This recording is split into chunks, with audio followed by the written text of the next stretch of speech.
behalf of Nakuru County Government, let me take this opportunity to welcome you to Nakuru. Well, Nakuru County, as you all know, is a home of flamingos. It's a tourist attraction. We have several tourist attractions in Nakuru. We have the lakes, we have the craters, we have the flamingos. Nakuru County is also an agricultural county. And Nakuru County hosts almost all tribes in Kenya. I can say Nakuru County is a cosmopolitan. Nakuru, again, you know, is a free Wi-Fi county. And I'm proud to say that we have Bilawaya.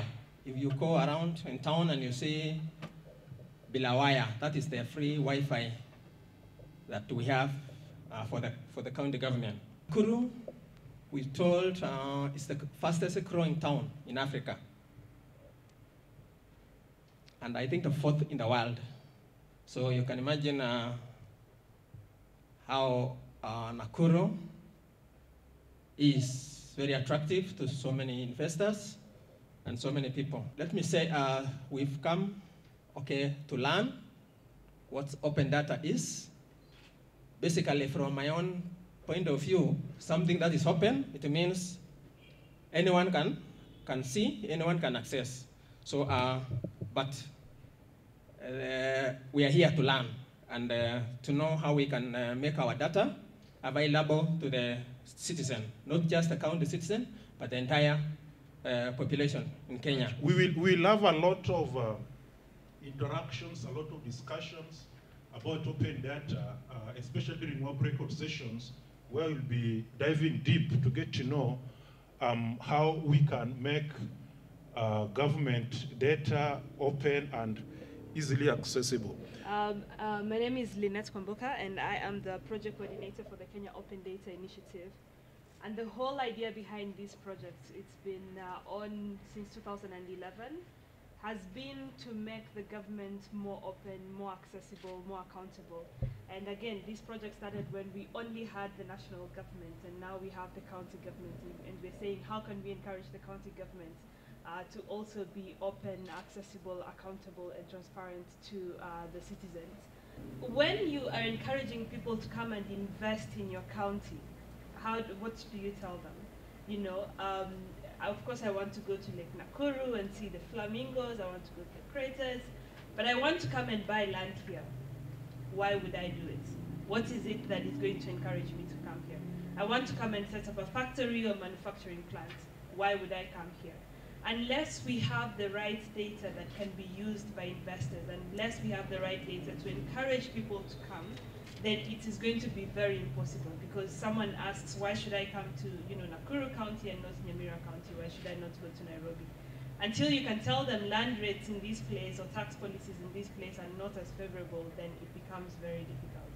So data is one very important thing, because now we are moving into an information economy. And without information, really a lot of people don't quite trust what you're saying. As they say, in God we trust, all the others bring data. So we have to bring data to prove that we actually have the things that it takes for us to be able to encourage more people to come in, and to be able to encourage more people to do more. With technologies like what Waziri is talking about, Bilawaya and free access to the internet, then people now have more access to greater things. As they say, the world is flat. But why are we giving people free internet?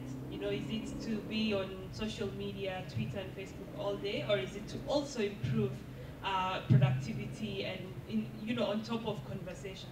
So the government now is moving a lot more into digital service delivery, where we have projects like the Open Data Initiative, e-Citizen, to try and encourage more people to have access wherever they are to government information, to government services, to be able to encourage, instead of you spending 20 minutes on the queue, you could spend those 20 minutes being productive and doing other things. So today I want to talk about something quite interesting called the Open Government Partnership.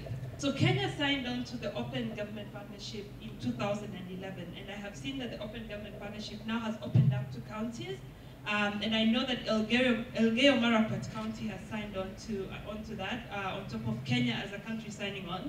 The Open Government Partnership is global movement and initiative that is encouraging governments around the world to be more open, more transparent, more accountable, to their citizens.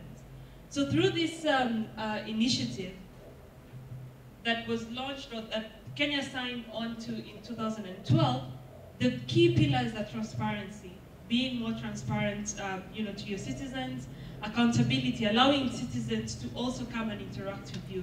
When you have projects like, open data, then you are starting to have the first two pillars are actually solved, because you're telling, your citizens, this is what we are doing in these projects. For example, in ICT, this is our budget, these are the implementation plans, these are the things that we are doing.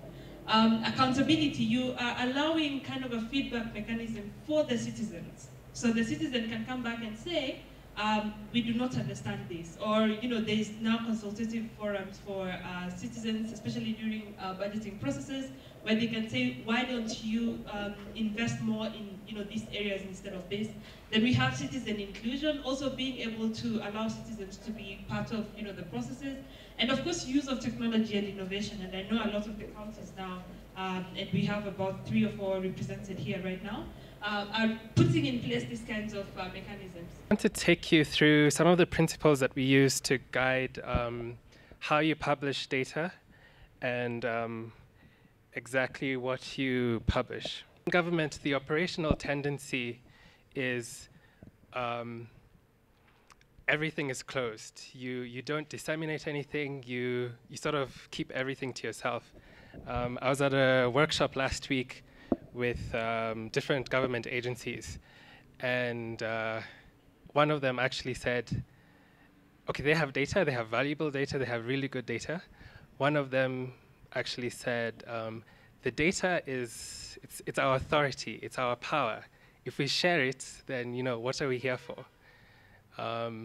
And I was perplexed. I was like, but if you want people to use this data, if you want people to even know it exists, you have to disseminate it in some form. You need to sort of think of creative ways to share this data, that you're sort of maintaining your authority, but you're producing a public version, even if it's a bit generalized. I mean, there are techniques and things that people can do to make information more accessible. Everything is actually open unless it's declared to be top secret.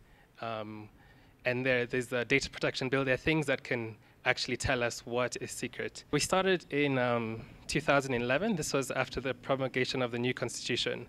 And the initiative was sort of the government's push towards enabling citizens to access information and data. And it's sort of a sign of, you're giving citizens information to allow them to hold you accountable to the things that you let them do. As you hopefully should know by now, the Constitution says that every citizen has a right to access information. And we've already had that Parliament passed the Access to Information Bill a few weeks ago. Data has an expiry date. There's data that if you release it next year, it's already lost value. Or it's no longer a commodity to be traded with. I'll give the example of budget data. So the budget process has a cycle, and those dates are very clearly set out.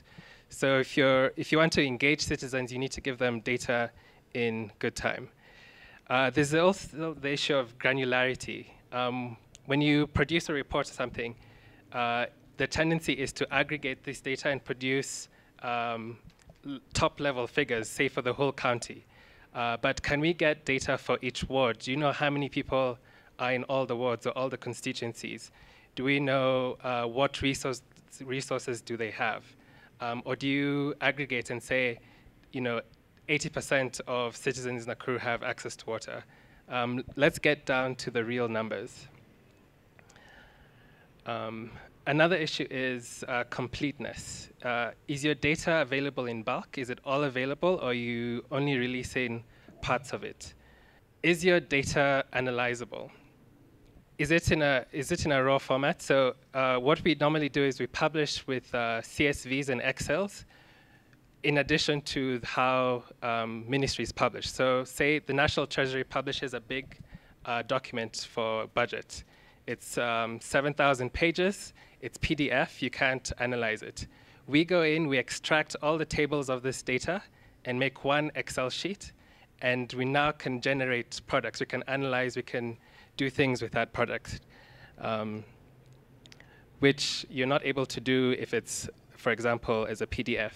Kipchumba Kaitanj, County Executive for Tourism, Trade, Industry, Cooperatives. Our county of great diversity. I'm emphasizing great diversity because I also realize that Nakuru have used the county of diversity. The fiber optic has just arrived at our headquarters in Kabanet, and I think soon they will be rolling out to the sub-counties. That is a milestone to us. Number two is we credit ourselves. I think we have embraced ICT quite seriously, and we have support from Korea. And at the moment, we have a hub, ICT hub at Kabanet, and we've trained most of our teachers in both primary and secondary on the basics of ICT. Those trainings take place over the holidays for free. So there is an ICT hub. There is also a big ICT hub, which it's like regional. It's being constructed. Will be at the Lama Ravine constituency or sub-county at a place called Mwachon. This is a huge facility that will also help in people appreciating this ICT. I mean, we have got to be on this platform, or else we perish.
So it's a requirement for every chief to have 2 public barazas every month to talk about different things: education, talk about immunization, talk about security, illicit brew, like that. And it used to be a big challenge for how I would be able to reach the children. I mean, to reach the community. So that time I used to, we would send messages to people through the phone, call them, also send messages to schools, churches, like that. So it was very hard. That time I discovered a method of where we're able to communicate. Twitter has 2 systems of communication where you can tweet through text message. You don't need to activate your mobile data to be able to communicate. So when I discovered that the platform, for those people using Safaricom, the code is 8988, and those people who are using Airtel is 30404. So it's easier whenever I go to for barazas, I just tell them, chukua simu, enda kwa message, write follow, Chief Karaoke send to 8988. From there, it's just start following me. And whenever I send a message, you're able to receive the message for free. And like now, the following by yesterday, I think we were about 58,000 followers. and I only spend 1 shilling to talk all of them. So it's cheap, it's fast, it's very effective. We used to collect data using those papers. We got some phones that were not very effective from our CAGs, another group. Then the people discovered that it was becoming very hard for them to collect data using the phones. So we produced forms with about 72 questions and gave them to the people. And they feel the cluster leader because the people collecting the data is your neighbor. They're getting information from their neighbor. So it is real data from the real people. And the impact has been very big. We've been approaching this initiative from two ends, from the supply side and from the demand side. Where from supply side, these are the agencies or the institutions that share their data with us, them whom we go to collect the data. And the demand side addresses people who consume this particular information. That they have given us okay to publish, we have what is called a data release form, the signing stage, where a representative from that particular institution and one from our institution signs the data release form. That is authoritatively now give us space now to publish the data. Thereafter, now the continuous flow in the data sharing starts.